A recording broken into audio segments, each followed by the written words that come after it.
ఇచ్చారు ఫ్రాకులు కుట్టమని. అలా పాపకి ఇచ్చింది. ఇట్లా ఎల్బో హ్యాండ్స్ ఇచ్చి ముందరనేమో మెట్టుగల్ల పెట్టిన. కుచ్చులు బాగా వచ్చినాయా చూడండి. ఫ్రాకు వెనకదో ఇవేమో ఆకులు లెక్క పెట్టినా వెరైటీగా. ఇది ఇంకో ఫ్రాకు.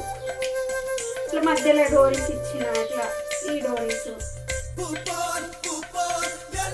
బుట్ట చేతులు. దానికేమో ఎల్బో హ్యాండ్స్ ఇచ్చిన కదా, దీనికేమో బుట్ట చేతులు పెట్టిన. ముందర ఒక మూల పెట్టిన. బాగున్నాయి.